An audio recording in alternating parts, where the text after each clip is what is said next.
అందరికీ నమస్తే మాస్టర్స్. బ్రహ్మర్షి పితామహ పత్రిజీ గారికి, వంశీ మాస్టర్ గారికి, ప్రవీణ మేడం గారికి నా ఆత్మ ప్రణామాలు.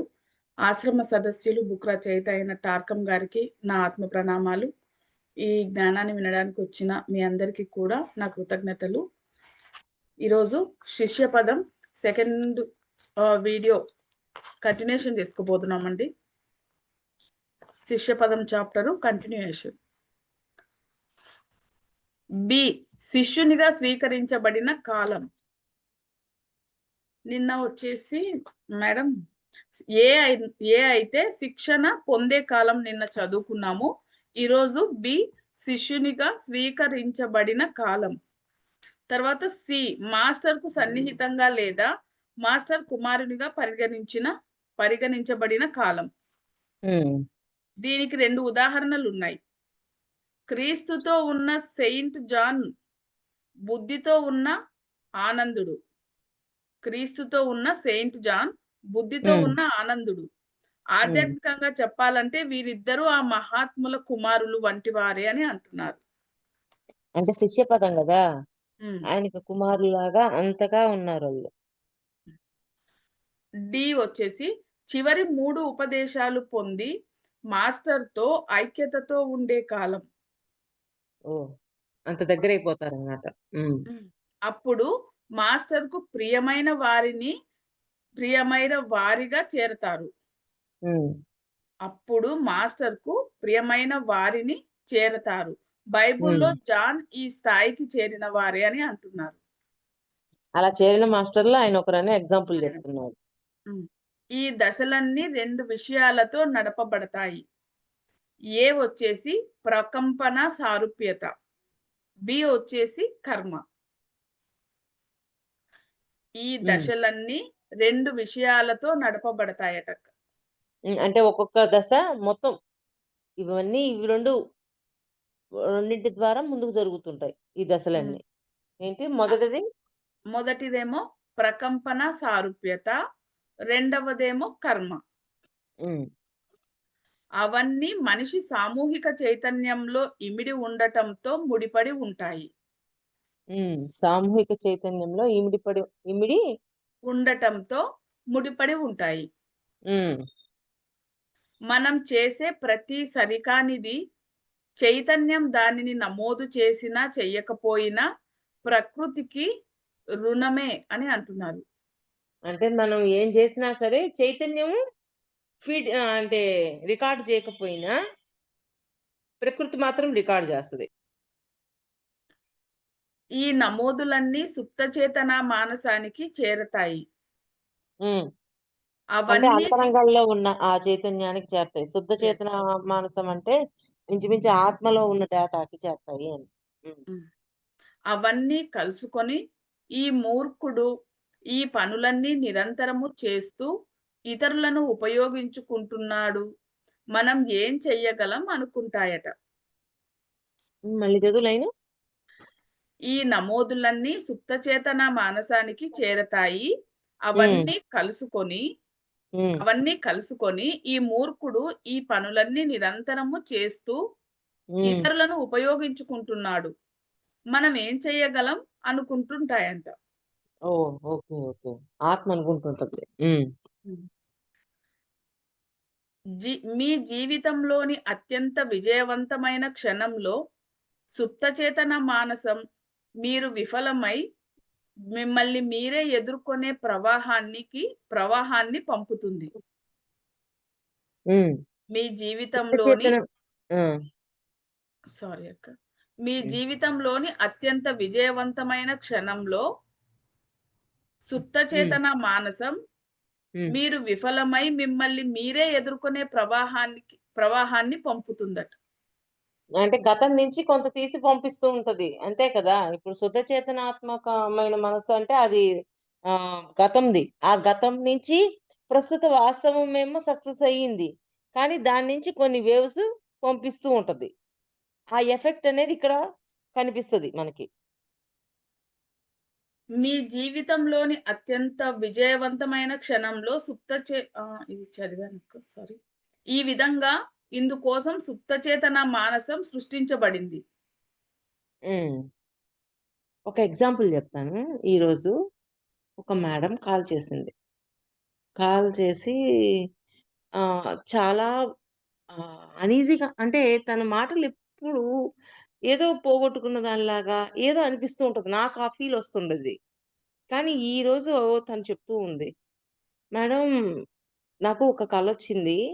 ఆ కలలో ఒక ఆవిడుంది. గురువు దగ్గరుంది. ఆవిడ ఒక మాట నాకిదంతా అవసరం లేదు. నాకిదంతా వద్దు అని తనకు తాను నిప్పంటించేసుకుంది. ఆ నిప్పంటించేసుకోగానే తను అక్కడ కాలిపోతా ఉంది. తను కాలిపోతూ ఉంది. కింద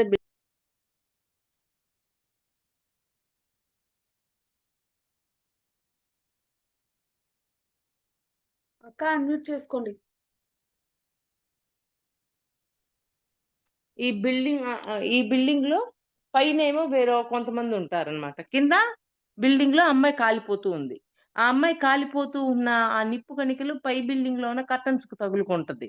తగులుకొని అక్కడ గూడా ఒక ప్రమాదం అనేది జరిగిద్ది. ఇదంతా ఈ అమ్మాయి రికార్డ్ చూస్తూ ఉంది. ఆ అమ్మాయి చెప్తూ ఉంది. "ఏదో తెలీదు మేడం నీరసం ఏదో తెలీదు. నా వల్ల కావటం లేదు" అని అంటుంది. ఇది చెప్పింది. తర్వాత అంటుంది, "నాకు ఈ జీవితం అవసరమా అనిపిస్తుంది ఒక్కొక్కసారి" అంటే, అమ్మా ఆల్రెడీ గత జన్మల్లో నాకీ జీవితం అవసరమా అని చెప్పి నిన్ను నువ్వు నిలువుగా దహించుకునేటట్లుగా కాల్చుకున్నావు. అందుకని నీ మీద నీకు సెల్ఫ్ లవ్ పెంచుకో. నిన్ను నువ్వు గౌరవించుకో. అంతే కాకుండా ఆశ అనేది ఉండాలి. అత్యాశ ఉండకూడదు గానీ ఆశ అనేది ఉండాలి. ఆశ లేకపోతే భూమి మీద బతకలేవు. నువ్వు, నీ బిడ్డలు, నీ వీళ్ళ కోసం బతకాలి. నేను ఆధ్యాత్మికంగా ఎదగాలి. ఇంకా ఇంకా చెయ్యాలి అనే ఆశ పెట్టు. ఆశ పెట్టకపోతే నువ్వు అలాగే ఉంటావు. గత జన్మల్లో అలాంటి భావనతో ఎప్పుడైతే తనను తాను దహించుకుందో, ఆ భావాలన్నీ మళ్ళీ ఇప్పుడు బయటకొస్తూ ఉన్నాయి. అలాగా శుద్ధ చేతనంలో ఉండిపోయినియవి. ఉండిపోయినవి మళ్ళీ ఔట్‌పుట్ అవుతూ ఉంటాయి. ఔట్‌పుట్ అయినప్పుడు ఆ అమ్మాయి ఇలా అయిపోతూ ఉంది. "నువ్వు బాగా గైడెన్స్ ఇవ్వు. గైడెన్స్ ఇవ్వకపోతే గతం బాగా లేస్తది" అని జెప్పి. అంతే గదా! అందుకే కదా నేను జెప్తున్నా. పాత దుర్గుణాలు ఔట్‌పుట్ అవ్వడానికి ప్రయత్నం చేస్తున్నప్పుడు, బయట నుంచి సద్గుణాలని ఇన్‌పుట్ చెయ్యాల. సద్గుణాలను ఎప్పుడు ఇన్‌పుట్ చేస్తూ ఉండాలి. అందుకే రోజు ధ్యానము, సజ్జన సాంగత్యము, స్వాధ్యాయము, ప్రబోధము ఇవన్నీ తప్పకుండా ఉండి తీరాల. అవి ఉంటేనే లోపల నుంచి వచ్చే ఆ దుర్గుణాలని, ఈ సద్గుణాలని కంట్రోల్ చేయగలవు. దుర్గుణాలని మనం బయట నుంచి పంపించే ఈ సద్గుణాలు కంట్రోల్ చేయగలవు. లేకపోతే కంట్రోల్ అవ్వవవి. వాటి పవర్ అవి చూపిస్తూనే ఉంటాయి. అవెక్కడున్నాయి? శుద్ధ చేతనంలో ఉన్నాయి. అలాగా ఆ పాయింట్ ఆ కోణంలో చెప్తున్నారక్కడ ఆయన. హ్మ్. మీరు 100 పనులు సరిగ్గా చేసి, ఒక్క పని సరికాని పని చేసినా అది మిమ్మల్ని పట్టుకుంటుంది. హ్మ్. ఈ విధంగా ఇందుకోసం సుప్తచేతన మానసం సృష్టించబడింది. ఇక్కడ మనం విజయం, సౌందర్యాల సూత్రాలు నేర్చుకుంటాము అంటున్నారు. హ్మ్. అంటే దీని ద్వారా విజయము, సౌందర్యాన్ని నేర్చుకుంటూ ఉంటాం ఇలా జరగటం ద్వారా. ప్రశ్న: సుప్తచేతన మానసం ఎందుకు సృష్టించబడింది? హ్మ్. జవాబు: మీరు గతంలో చేసిన దానిని తెలుసుకోవడం కోసం సృష్టించబడింది. అది శుద్ధ చేతనంలో గతంలో తెలుసుకున్న డాటా అంతా దాంట్లో నిక్షిప్తం చేయబడింది. అది తెలుసుకోవడం కోసమే ఆ శుద్ధ చేతనం అనేది ఉంది. అది ఒక అద్దం లాంటిది. కర్మదర్పణం వంటిది. హ్మ్. మన మూర్ఖత్వాలలో చాలా వాటిని ఇతరుల కారణం కాదు. అది మనం గతంలో చేసిన వాటిని చూపడానికి మన సుప్త చేతనలో పోగుపడి వెలికి వచ్చినవి మాత్రమే. హ్మ్. అది. మన శుద్ధ చేతనంలో ఉండేవి ఇందాక చెప్పాను కదా ఎగ్జాంపుల్. అవి బయటకొస్తూ ఉంటాయి. ఆ శుద్ధ చేతనాల్లో ఉండిపోయినియి. అవి సరికానివి. వాటి పవర్ అయి చూపిస్తూ ఉంటాయి. దివ్యతలం మనోతలం యొక్క మొదటి స్థాయిలో ఉంటుంది. హ్మ్. మొదటి లేక ఆది తలంలో 7 సిద్ధ పురుషులు ఉంటారు. ఓకే. రెండవ మనోతలానికి వచ్చేసరికి మాస్టర్ల సమూహాలు ఉంటాయట. హ్మ్. మొదటి తలం ఎలా ఉంటదని జెప్పారు? దివ్యతలం మనోతలం యొక్క మొదటి స్థాయిలో ఉంటుంది. మొదటి హ్మ్. లేదా ఆది తలంలో 7 సిద్ధ పురుషులు ఉంటారు. ఏడుగురు సిద్ధ పురుషులు ఏడో ఉంటారు. తలంలో ఉంటారు. హ్మ్. మరి రెండవ మనోతలానికి వచ్చేసరికి మాస్టర్ల సమూహాలుంటాయి. హ్మ్. అభివృద్ధి చెందిన సమూహాలు, ఆశ్రమాలు అని పిలువబడే అంతరావబోధ తలుపు 7వ, 6వ ఉపతలాలలో ప్రవేశిస్తాయి. అంటే నిదానంగా 6వ, 7వ తలాల్లోకి ప్రవేశించేంత వరకు జరుగుతూ ఉంటది. హ్మ్. హ్మ్. ఆ ఏడుగురు సిద్ధపురుషులు, 7 పవిత్ర గ్రహాలు, 7 లోగోలు, ఏడుగురు సిద్ధపురుషులు అంటే ప్రజా సమూహానికి చెందినవి. ఆ సిద్ధ పురుషులు ఎవరు అనేది చెప్తున్నారు. హ్మ్. ఒక్కో సమూహం 500 గొప్ప ఉపదేశకులతో రూపొందింది. ఏంటి? ఒక్కో సమూహం హ్మ్. 500 గొప్ప ఉపదేశకులతో రూపొందింది. అంటే ఒక్కొక్క సమూహంలో మళ్ళీ 500 మందున్నారు. హ్మ్. 7 సమూహాలు. హ్మ్. 7 సమూహాల్లో ఒక్కొక్క సమూహంలో మళ్ళీ 500 5 మెంబర్స్ ఉన్నారు. హ్మ్. అంటే మనం ఏడో తలంలోకెళ్ళేసరికి ఏడుగురున్నారు మాస్టర్స్. ఆ ఏడుగురు మాస్టర్స్ ఒక్కొక్క మాస్టర్ దగ్గర ఒక 500 మంది సమూహంగా ఉన్నారు. హ్మ్. ఒక్కో సమూహం మనం అలాంటి వాళ్ళమే అని అంటున్నారు. మనం అలాంటి వాళ్ళమే. హ్మ్. మనం శరీరంలోని ఆత్మలం. మన మనో అనుభూతిక ప్రాణమయ శరీరాలలో లక్షలాది అణువులు ఉన్నాయి. హ్మ్. మన శరీరంలోని కోట్లాది అణువులు వ్యక్తిగత జీవాలు కలిగి ఉన్నాయి. అవును. అయితే మానవ అణువుల వలె కాక సిద్ధ పురుషులు అణువులన్నీ గొప్ప ఉపదేశం పొందినవే. మానవ అణువుల్లే కాక అయితే మానవ అణువుల వలె కాక, హ్మ్. మానవ అణువుల వలె కాక సిద్ధ పురుషుల అణువులన్నీ గొప్ప ఉపదేశం పొందినవే అంటున్నారు. అంటే మానవ అణువుల్లాగా సామాన్యంగా ఉండవు. హ్మ్. వాళ్ళ శరీరంలో అణువణువు చాలా నాలెడ్జ్ ఉపదేశం. అంటే ఉన్నత స్థానంలో ఉన్నవి. అంటే ఉపదేశాలు పొందినవి. హ్మ్. హ్మ్. ఏదో ఒక రోజు మన అణువులు కూడా ఉపదేశం పొందుతాయి. ఎందుకంటే మనం గూడా ఏడో తరానికి చేరతాం గదా! ఏదో ఒక రోజు. హ్మ్. మనం గూడా ఒక సమూహంలో ఎళ్తాము. అలా అవుతాం కాబట్టి మనకు కూడా ఏదో ఒక రోజు జరుగుద్ది. అలాగని వాళ్ళకి జరిగిందని మనకు లేదనుకోవడానికి లేదు. ఏదైనా సరే మళ్ళీ మనకు కూడా జరుగుద్ది. ఒకటో క్లాస్ చదివేవాడు పదో క్లాస్‌కెళ్ళి తీరతాడు. పదో క్లాస్ నుంచి మళ్ళీ డిగ్రీకెళ్ళి తీరతాడు. అప్రయత్నంగానే మనం పరిణామ నియమాన్ని అనుసరిస్తాము. అప్రయత్నంగానే. ప్రయత్నం చేయడం వల్లే కాదు. అప్రయత్నంగా కూడా వెళ్ళిపోతాం. ప్రయత్నం లేకుండానే జరిగిపోతది.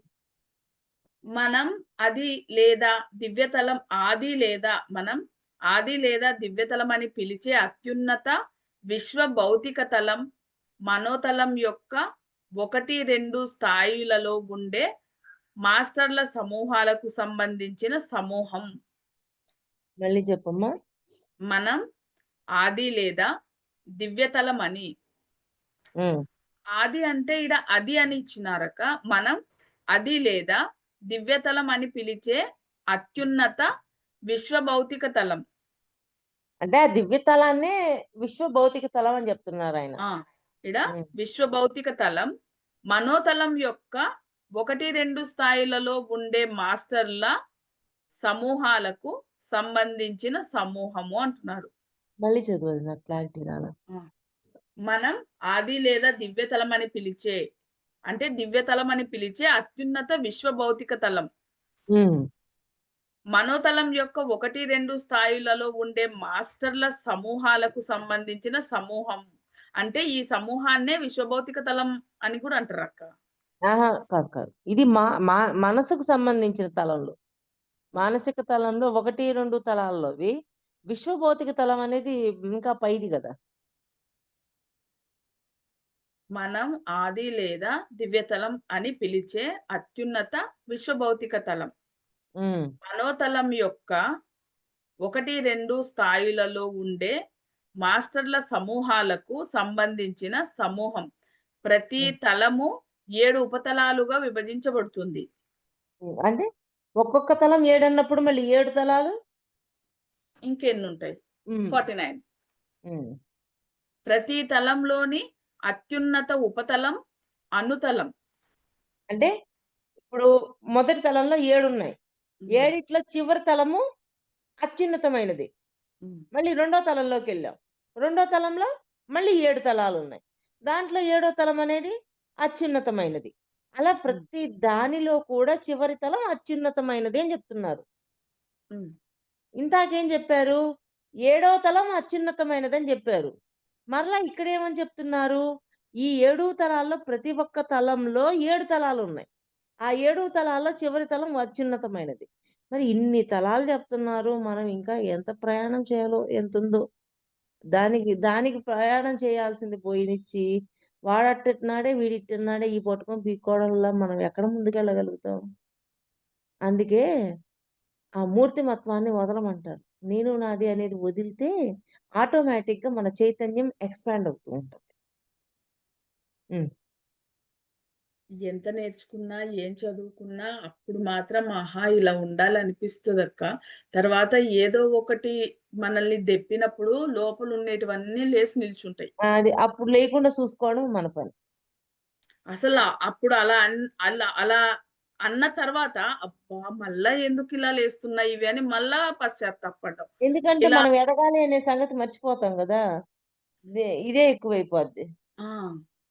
అందుకని. మనం కాదు. మరొక ప్రశ్న. అనుతలం, దివ్యతలం ఒక విధమైనవేనా? హ్మ్. అనుతలం, దివ్యతలం ఒక విధమైనవేనా? ఇది ప్రశ్న. హ్మ్. జవాబు. కాదు. విశ్వభౌతిక తలానికి 7 ఉపతలాలున్నాయి. హ్మ్. విశ్వభౌతిక తలానికి 7 ఉపతలాలున్నాయి. అవి ఇందాక చెప్పారు ఏంటంటే గదా! లాస్ట్‌ది విశ్వభౌతిక తలం. ఆ విశ్వభౌతిక తలంలో మళ్ళీ 7 తలాలున్నాయి. ఆ! అవి ఏమిటంటే ఆది, దివ్య హ్మ్. ఇదొకటి. రెండవది పరమాణు. హ్మ్. మూడవది ఆత్మిక. హ్మ్. నాల్గవది బుద్ధిక. హ్మ్. ఐదవది పరమాణు. ఆరవది హ్మ్. సూక్ష్మ. హ్మ్. ఏడవది భౌతిక. హ్మ్. ఇవి 7 ఉపతలాలు. విశ్వభౌతిక తలానికి 7 ఉపతలాలు.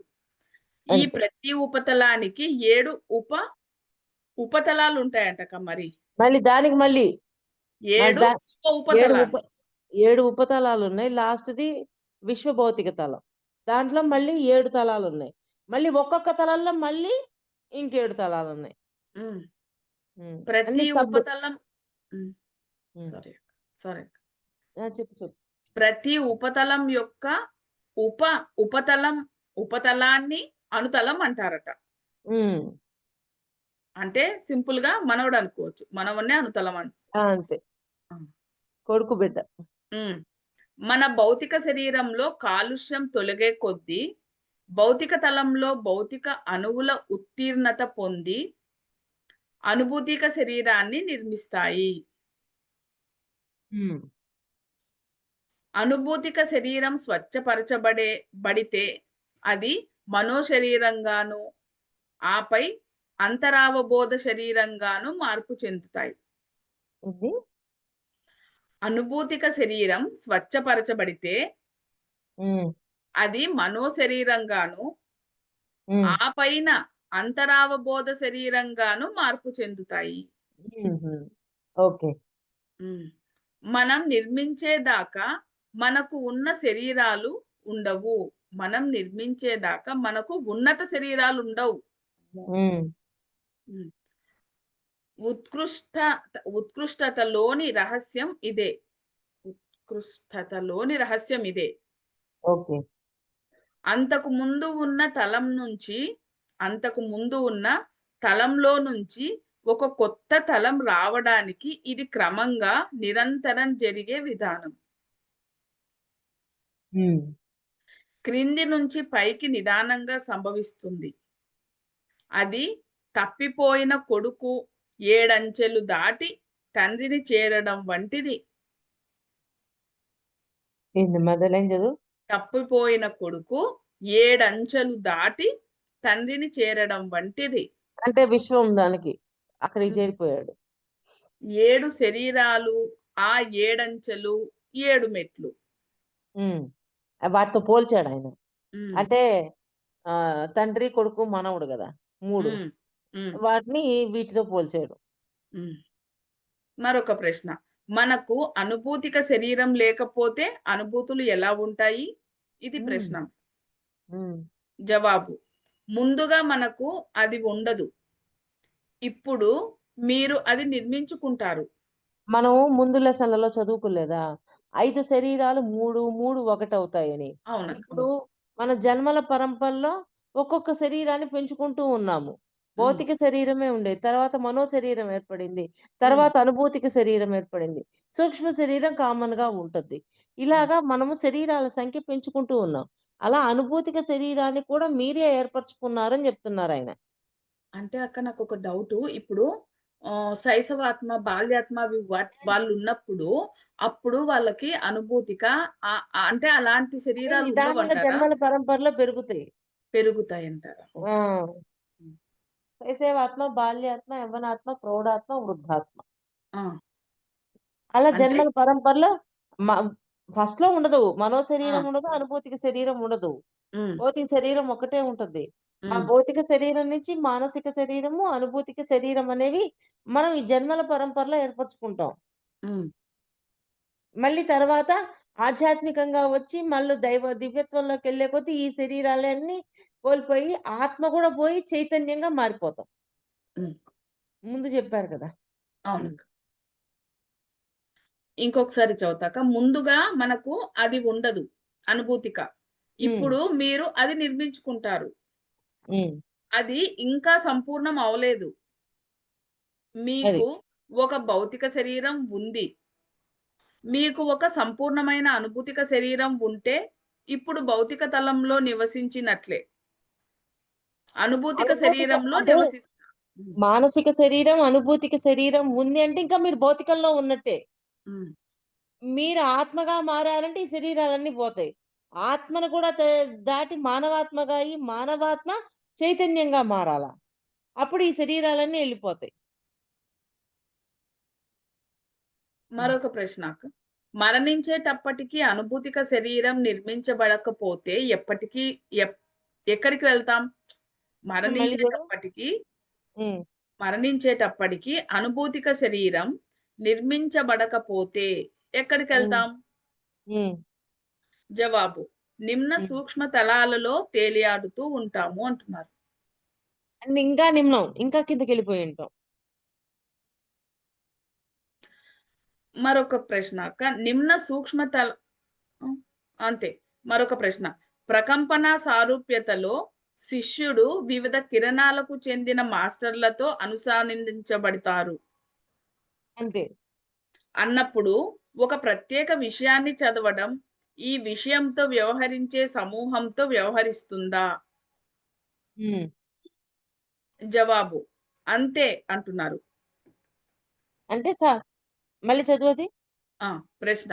ప్రకంపన సారూప్యతలో శిష్యుడు వివిధ కిరణాలకు చెందిన మాస్టర్‌లతో అనుసం అనుసంధించబడతారు అని అంటున్నాడు. అంటే అంటే ఒకే మాస్టర్‌తో కాదు.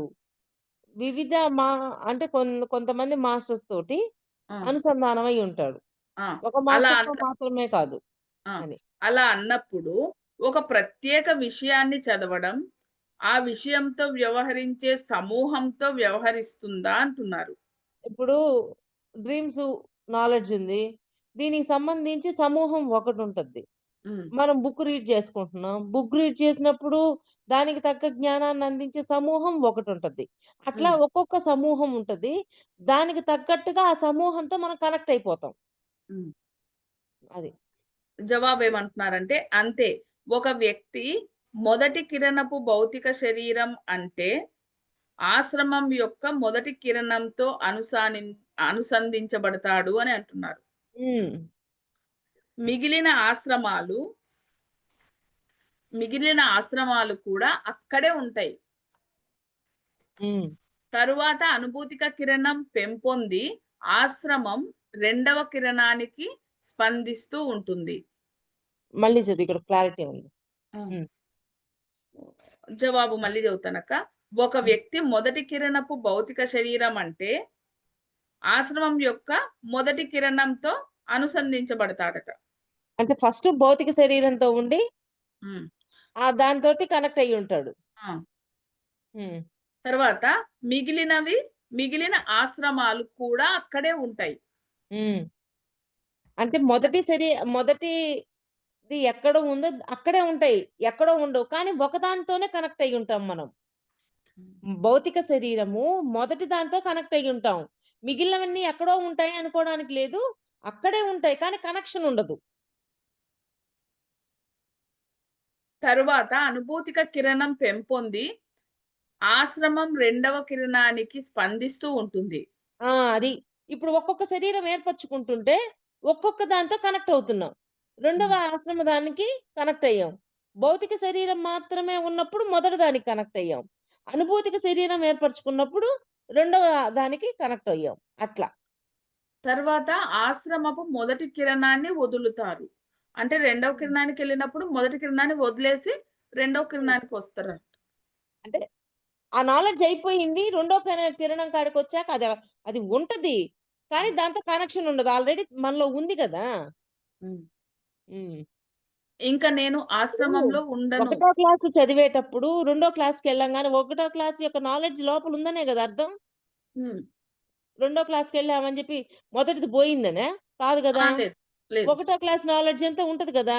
హ్మ్. అట్లాగా అనుభూతిక తలం ఎప్పుడైతే ఏర్పడిందో మన జన్మల పరంపరలో రెండవ దానికి కనెక్ట్ అవుతాం. రెండవ దానికి కనెక్ట్ అయ్యున్నప్పుడు మొదటి దాని నుంచి దాని నాలెడ్జ్ కూడా ఉంటది. కానీ కనెక్షన్ ఉండదు. నువ్వు పోయి ఒకటో క్లాస్‌లో కూర్చోవు గదా! ఇంకా. రెండో క్లాస్‌లో కూర్చున్నాక. కనెక్షన్ ఉండదు కానీ దాని నాలెడ్జ్ మాత్రం ఉంటది. మీరు చెప్పిందంతా ఈ కింద ఉంది అక్క. చెబుతాను చూడండి. ఇంక హ్మ్. నేను ఆశ్రమంలో ఉండను. కానీ వాటి ప్రకంపనలకు స్పందిస్తూ ఉంటాను. మీరిందాక హ్మ్. చెప్పినట్లు. ఆ జ్ఞానం ఇది. ఉంటది గదా! రెండో క్లాస్‌కి పోయినాక ఎక్కడికి కూడా. పోతే పోదు గదా! హ్మ్. హ్మ్. హ్మ్. నా ఆత్మ కిరణం ప్రతి 700 జన్మలకు మార్పు చెందే శాశ్వత కిరణం చర్యలోకి వస్తుంది. హ్మ్. ఒక్కొక్క 700 జన్మలకి అది మారుతూ ఉండేది. హ్మ్. ఎన్ని జన్మలో చూడండింకా. అదే మూడవ కిరణమట. అమ్మో! హ్మ్. అక్కడ నేను నా మాస్టర్ యొక్క ప్రకంపనలోకి వెళ్లి 700 జన్మల పాటు ఉంటాను. హ్మ్. మొదటి కిరణంలో ఉన్నప్పుడేమో భౌతిక శరీరంతో ఉండి నాలెడ్జ్ తీసుకుంది. హ్మ్. మళ్ళీ తర్వాత జన్మల పరంపరలో అనుభూతిక శరీరాన్ని ఏర్పరచుకున్నాం. హ్మ్. అనుభూతిక శరీరం రెండో కిరణంతో కనెక్ట్ అయ్యింది. హ్మ్. రెండో కిరణంతో కనెక్ట్ అయినప్పుడు మొదటి దాంతో కనెక్షన్ కట్ అయిపోద్ది. ఎందుకంటే హ్మ్. ఆ నాలెడ్జ్ దీనికొచ్చేసింది కాబట్టి. హ్మ్. తర్వాత మళ్ళీ మూడవ కిరణంతో కనెక్ట్ అవుతది. ఈ రెండవ కిరణం నుంచి మూడవ కిరణంలోకి పోవాలి అంటే 700 జన్మలు ఆ! తీసుకోవాల్సొస్తది. అవును. అదే 700 జన్మల నాలెడ్జి మూడో కిరణంలోకెళ్ళినప్పుడు ఉంటది. అది. ఆ 700 నాలెడ్జ్ తర్వాత అక్కడ నేను నా మాస్టర్ యొక్క ప్రకంపనలోకి వెళ్ళిన 700 జన్మల పాటు ఉంటాను అని అంటున్నారు. హ్మ్. హ్మ్. అక్కడ 700 జన్మల పాటు ఉండి మళ్ళీ అన్నీ నేర్చుకుంటాడు. హ్మ్. అంటే చూడండి మనం ఎంత అవసరం లేదు ఇవన్నీ. అసలు మన పుట్టుకే చైతన్యం. చైతన్యంగా ఉంటే ఏమి లేదు. కానీ జన్మల పరంపరలో భౌతిక శరీరం, మానసిక శరీరం, అనుభూతిక శరీరం, ఈ సూక్ష్మ శరీరం ఇవన్నీ ఏర్పరచుకుంటూ వెళ్ళాం. మరలా మనము వాటన్నింటిని మళ్ళీ బ్లాస్ట్ చేసుకుంటూ రావాలి. అది. మనం ఇంత నాలెడ్జ్ తెలుసుకుంటున్నప్పుడు, ఇంతమంది ఇక్కడ ఈ జ్ఞానాన్ని వింటున్నప్పుడు, ఇంకా మనం మన ఫ్యామిలీ వాళ్ళు గొడవ అవన్నీ మనం తీసుకోకుండా మనం ఎదగడానికొచ్చాము అని అవునయితే అనుకున్నప్పుడు చాలా ఇప్పుడు తేలిగ్గా ఉంటుంది కదక్క! అవునయితే చుట్టూ ఉన్న పరిస్థితుల్లో హ్మ్. కనెక్ట్ అవ్వకుండా మనల్ని మనం ప్రొటెక్ట్ చేసుకోవాలిప్పుడు. యెస్. ఆ! చాలా గైడెన్స్ తేలిక. ఉండాల. మన గైడెన్స్ ఉండాలి. మన హెల్ప్ ఉండాలి. అన్నీ ఉండాల. హ్మ్. హ్మ్. వాళ్ళకి ఆ నాలెడ్జ్ రావడం కోసం వాళ్ళు ఆ పరిస్థితుల్లో ఇరుక్కున్నారు. ఆ హ్మ్. నాలెడ్జ్ అవును. వాళ్ళకి రావాలి గదా! అవునక్క. హ్మ్. ఒకటో క్లాస్ చదివేవాడిని ఎందుకురా నువ్వు ఒకటో క్లాస్‌లో చదువుతున్నావు? 2కొచ్చేయి అన్నామనుకో, 2కొస్తాడు. ఒకటి నాలెడ్జ్ ఎక్కడుంటది? జీరో హ్మ్. అయిపోద్ది. అది. హ్మ్. మరొక ప్రశ్న అక్క. ఒక హ్మ్. ప్రత్యేక విషయం పైన నీ ఆసక్తి మీ కిరణానికి సేవ చేయడంలో ఒక ప్రత్యేక సమూహంలో కలుపుతుందా? హ్మ్. ఒక ప్రత్యేక విషయం పైన నీ హ్మ్. ఆసక్తి హ్మ్. మీ కిరణానికి సేవ చెయ్యడంలో ఒక ప్రత్యేక సమూహంలో కలుపుతుందా? ఆ! సమూహంలో కలిసి సేవ చేయడానికి రెడీ అవుతదా? హ్మ్. జవాబు: అవును. హ్మ్.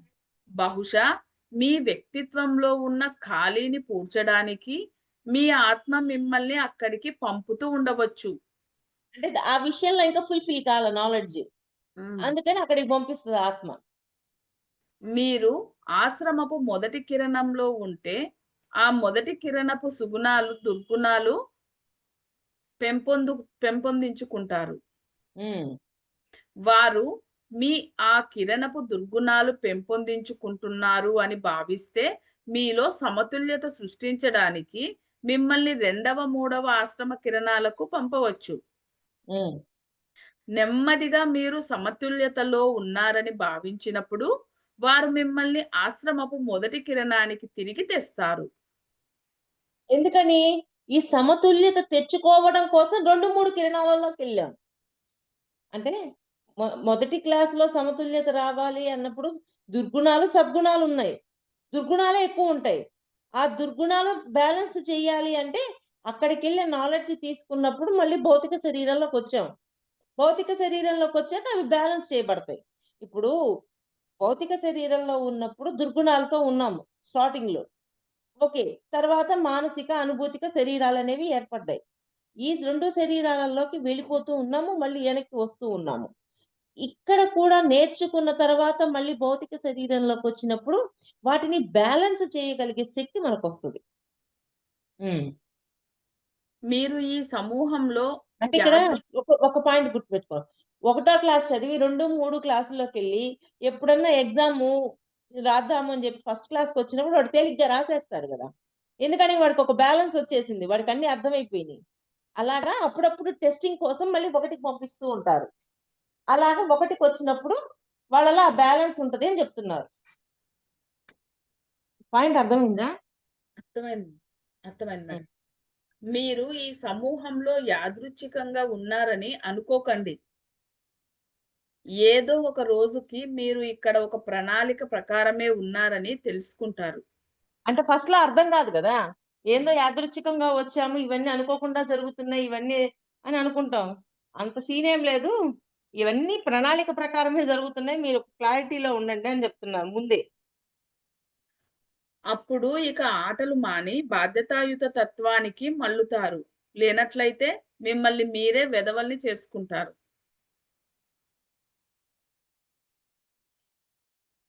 మ్యూట్ అయ్యారు. మళ్ళీ చదువు లైను. ఆ! అప్పుడు ఇక ఆటలు మాని బాధ్యతాయుత తత్వానికి మళ్ళుతారు. ఆటలు లే మాని జాగ్రత్త పడతాం. మౌని అంటే లేనట్లయితే బాధ్యతగా మిమ్మల్ని ఉంటాం. అంటే అంతకు ముందు ఏం జరుగుతుంది ఫస్ట్‌లో ఒకటో క్లాస్ చదివేటప్పుడు ఆడతా, పాడతా చదువుతున్నాం. 2, 3 క్లాసులకి వెళ్ళాక మనకర్థమైంది. ఓహో! ఇలా ఉంటుందా? ఇదా చదువు. ఇలాగా మనం అంటే ఏదైనా అడిషన్ చేయాలన్నా, సబ్ట్రాక్షన్ చేయాలన్నా ఇలా చెయ్యాలా? అని అవగాహనొచ్చింది కాబట్టి ఒకటో క్లాస్‌కి పంపించగానే ఏం చేస్తాం? జాగ్రత్తగా బ్యాలెన్స్‌గా నడుపుకుంటూ వెళ్తాం. అందుకని మాస్టర్స్ ఏం జేస్తారు, 2, 3 వాటిల్లోకి తీసుకువెళ్ళి ఒక ఎక్స్‌పీరియన్స్ ఇచ్చి మళ్ళీ ఒకటికి తీసుకురావచ్చు. అలా గూడా జరుగుతూ ఉంటది. హ్మ్. ప్రశ్న. మీరు ఒక కిరణాన్ని అభివృద్ధి చెందించాలని అనుకుంటే, మీ ఆత్మ మరొక దానిని అభివృద్ధి చెందించాలని అనుకుంటుందా? హ్మ్. ఓహ్! ఇది అంటే ప్రశ్న. 2 వేరు వేరుగా ఉంటాయా అని. జవాబొక్క లేదు అంటున్నారు. మీ ఆత్మ మీ కిరణం రాజకీయమని చెప్పినప్పుడు, మీరు కొంత ఆర్థిక శాస్త్రం, కొంచెం విజ్ఞాన శాస్త్రం కూడా చదవాలి. ఏంటేంటి? మీ ఆత్మ మీ కిరణం రాజకీయమని చెప్పినప్పుడు, హ్మ్. మీరు కొంత ఆర్థిక శాస్త్రం, కొంత విజ్ఞాన శాస్త్రం కూడా చదవాలి.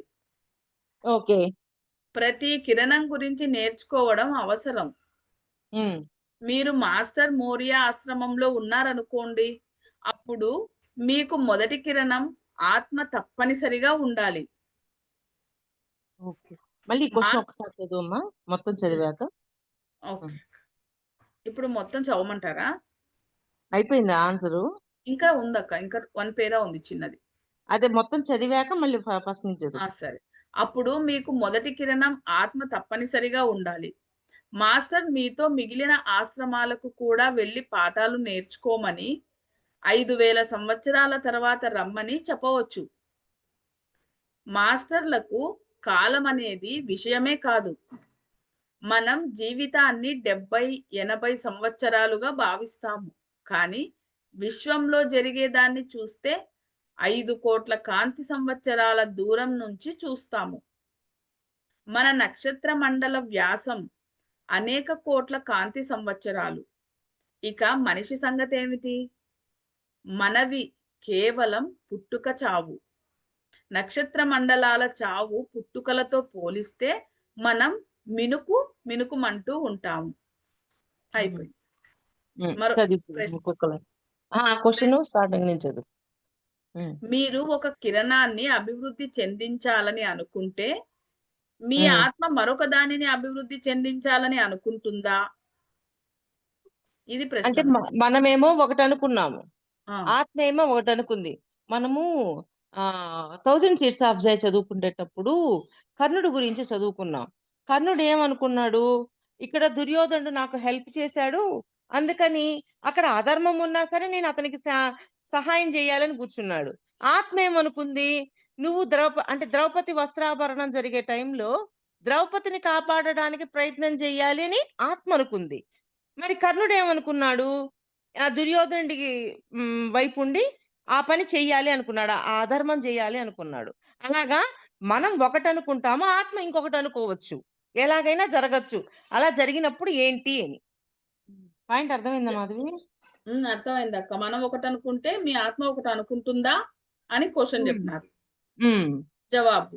మీ ఆత్మ మీ కిరణం రాజకీయమని చెప్పినప్పుడు, మీ ఆత్మ మీ కిరణం రాజకీయమని చెప్పినప్పుడు, మీరు కొంత ఆర్థిక శాస్త్రం, కొంత విజ్ఞాన శాస్త్రం కూడా చదవాలి. హ్మ్. ప్రతి కిరణం గురించి నేర్చుకోవడం అవసరం. మీరు హ్మ్. 7 కిరణాలున్నాయి. ప్రతి కిరణం గురించి మనం నేర్చుకోవాల్సిందే. హ్మ్. మీరు మాస్టర్ మోరియా ఆశ్రమంలో ఉన్నారనుకోండి. అప్పుడు మీకు మొదటి కిరణం ఆత్మ తప్పనిసరిగా ఉండాలి. అంటే మామూలుగా రాజకీయాలలో ఉన్నప్పుడేమో దీని పని ఇది, దాని పని అదో అవుతుంది. కానీ ఒక ఆధ్యాత్మిక ప్రయాణంలో ఉన్నప్పుడు ఇవి 2 కలిపి ఒకే పని చేస్తాయి అని చెప్తున్నారక్కడ. జీవుడు వేరనుకోవడం, ఆత్మ వేరనుకోవడం జరగదు. ఆత్మ అనుకున్నదే 2 కలిపి ఆ ప్రణాళికనే పూర్తి చేస్తాయి. అందుకని మౌర్య అనే ఆయన ఆశ్రమంలో ఉన్నప్పుడు 2 ఒకటే జరుగుతాయి అని చెప్తున్నారాయన. హ్మ్. మాస్టర్ మీతో మిగిలిన ఆశ్రమాలకు కూడా వెళ్లి పాఠాలు నేర్చుకోమని ఇప్పుడు 5,000 కర్ణుడు కృష్ణుడు కాడే ఉన్నాడే అనుకోండి. ఆ అధర్మాన్ని అడ్డుకునేవాడా లేదా? ఎగ్జాంపుల్ ఆలోచించండి. ఇప్పుడు కర్ణుడు దుర్యోధనుడి దగ్గర ఉన్నాడు. ఆత్మేమో ధర్మం వైపు ఉండమంటుంది. ఈయన అధర్మం వైపు ఉన్నాడు. భౌతికంగా ఉన్న కర్ణుడు కృష్ణుడి దగ్గరే ఉన్నప్పుడు ఆ ధర్మంలోనే ఉంటాడు గదా! అవును. ఆ! అంటే 2 ఒకే ధర్మంలో ఉండాలనుకున్నాయి గదా! ఆత్మ ధర్మంలో ఉండాలనుకుంది. జీవుడు ధర్మంలోనే ఉండాలనుకున్నాడు. అది. వేరియేషన్ అర్థమైందా ఇప్పుడు? అర్థమైంది. హ్మ్. మాస్టర్ మీతో మిగిలిన ఆశ్రమాలకు కూడా వెళ్లి పాఠాలు నేర్చుకోమని 5,000 సంవత్సరాల తరువాత రమ్మని కూడా చెప్పవచ్చు. హ్మ్.